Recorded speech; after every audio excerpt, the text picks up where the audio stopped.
Like, I've seen a lot of heavyweight, even Francis, who's like the greatest, scariest power striker I've ever seen in the heavyweight division. No one's scarier than Francis. Francis does not move like Tom Aspinall. Tom Aspinall is significantly faster than every other heavyweight. That's a real problem. Do you reckon you would ever go into boxing? Obviously, I know you've had one fight. Yeah, I don't know. You was good at boxing, though. Coming from an MMA background. Yeah, but I spent my whole life doing MMA now, haven't I? For me to be like 33 and then think that I'm going to win a world title in boxing, it's unrealistic. I don't know so much, because with your speed as heavyweight, you got to think in boxing. No, I reckon I could have a couple of like big fights. Joe Rogan has just reacted to the escalating buzz around a potential Francis Ngannou versus Tom Aspinall super fight. Suddenly, one of the most dangerous crossover matchups in combat sports feels closer than anyone expected. When Tom Aspinall casually suggested that he'd be willing to face Francis Ngannou in a boxing match, it didn't come off as a joke. It didn't feel like hype. It oozed confidence. And the MMA world immediately erupted. Speaking on the situation, Rogan made it clear why this discussion has gained so much traction. Francis Ngannou isn't just a former UFC champion anymore. He's the fighter who took down Tyson Fury, dominated Anthony Joshua, and proved that heavyweight power can cross sports. And when someone like Aspinall places his name alongside that, people take notice. Tom Aspinall, the guy who just won the interim title, he's phenomenal. And he is, again, the next the next advancement of the evolution of the sport. How so? Well, because he can do everything. That guy's got elite jiu-jitsu. He's got elite takedowns. His striking is outstanding. I mean, he knocked out Sergey, who's the scariest fucking striker in all of MMA. Yeah. And he knocked him out in the first round. And the way he did it was just picture perfect. And he did it with a fucked up back. He fucked his back up and wasn't able to train for he did his back up in one of the sessions because he only got the fight call 2 weeks before the event. I was just going to say, right? Yeah. Like, it's just... He didn't even took train it early. He didn't even train. He couldn't train. He couldn't train. So he just went out there and fought. He just said, let my back heal up. I'm fit enough. Yeah. I'm in shape enough. I'll do whatever I can do in training, but he couldn't wrestle. Yeah. He couldn't do much sparring. His back was fucked up. So he had to kind of let it heal as much as it could in like 10 days and then go out and fight the scariest guy in the sport. Ever. Yeah. Crazy. Did you call that? Yeah. I knew you called it, but did you call? Did you? I had no idea. I had no idea. Both of those main events, I had no idea. It was like you couldn't. Sergey could connect on anybody and put them to sleep. He just knocked out Derek Lewis in one round. He knocked out Tai Tuivasa in one round. Yes, he was a monster.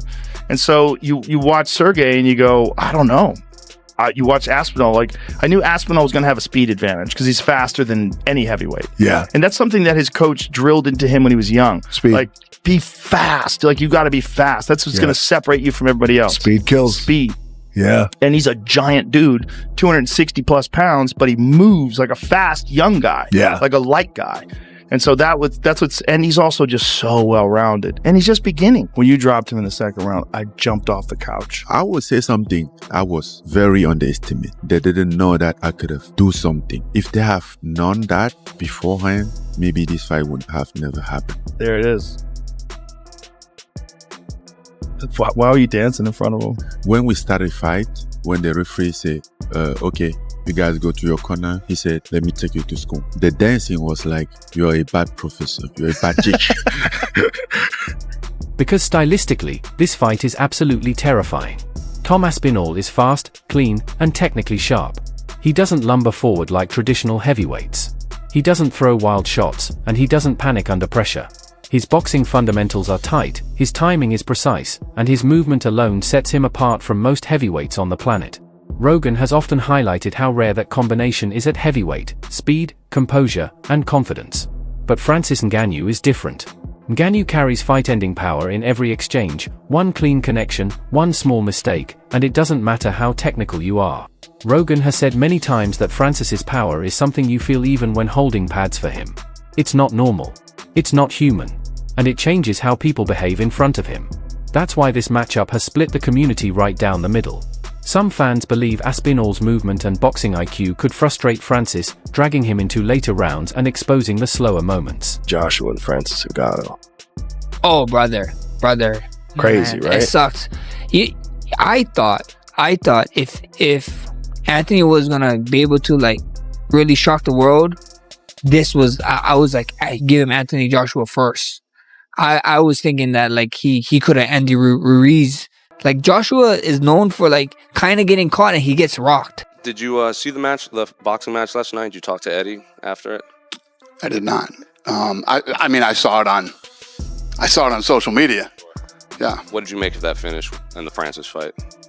What do you mean? What did I make? Yeah, what did I make of it? What you saw, like it was.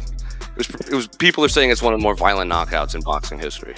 Yeah, I mean, going into the Fury fight, if Fury trained for the fight and didn't show up and looked like he ate Tyson Fury, that's probably the way that fight would have ended too. I mean, listen, the crossover. You know how I feel about crossovers into boxing, and that's how they end, just like that.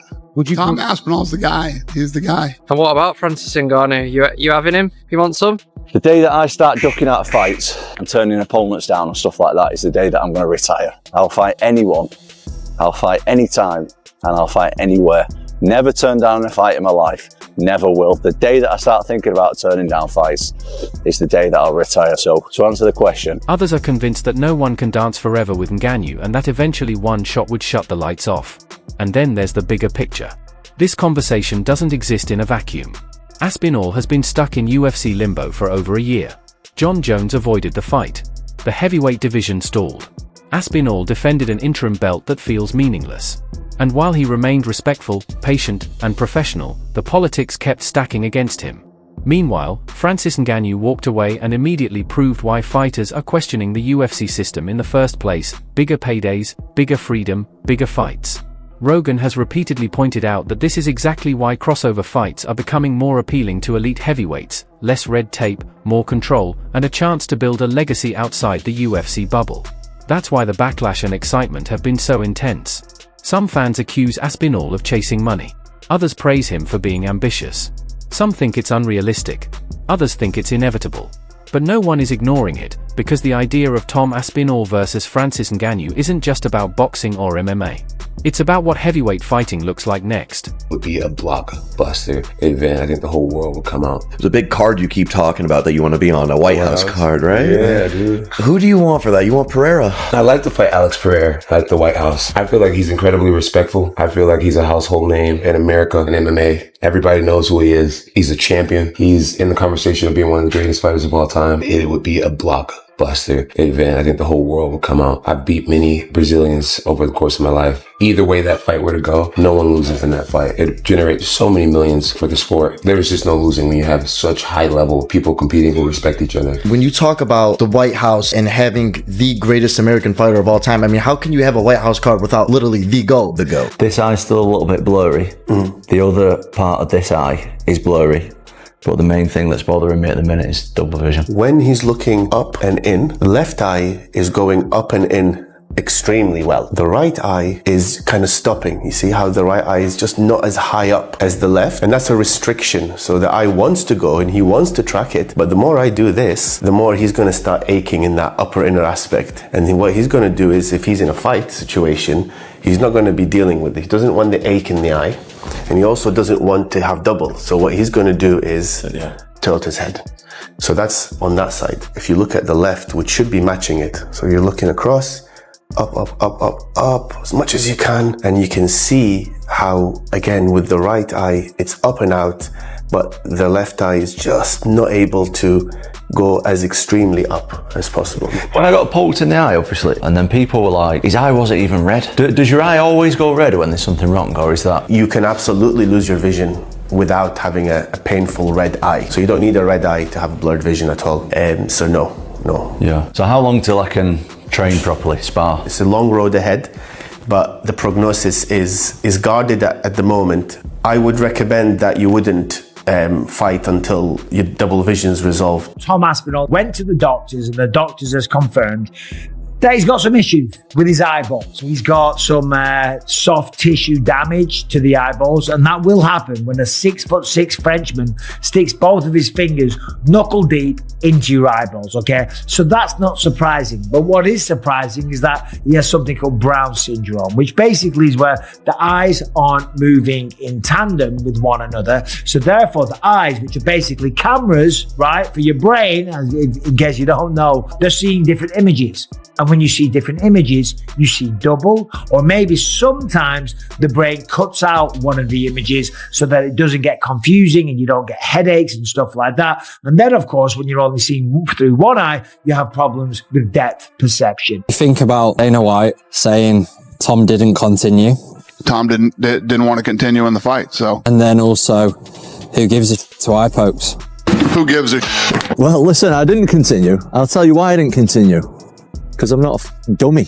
Like, I'm not going to go out there and fight one of the best strikers in the world if I can't see. I know, as an MMA fighter, look, things are going to happen in the fight that compromise you. Go back and watch my fight with Arlovski. The end of the first round, he punched me right in the eyeball.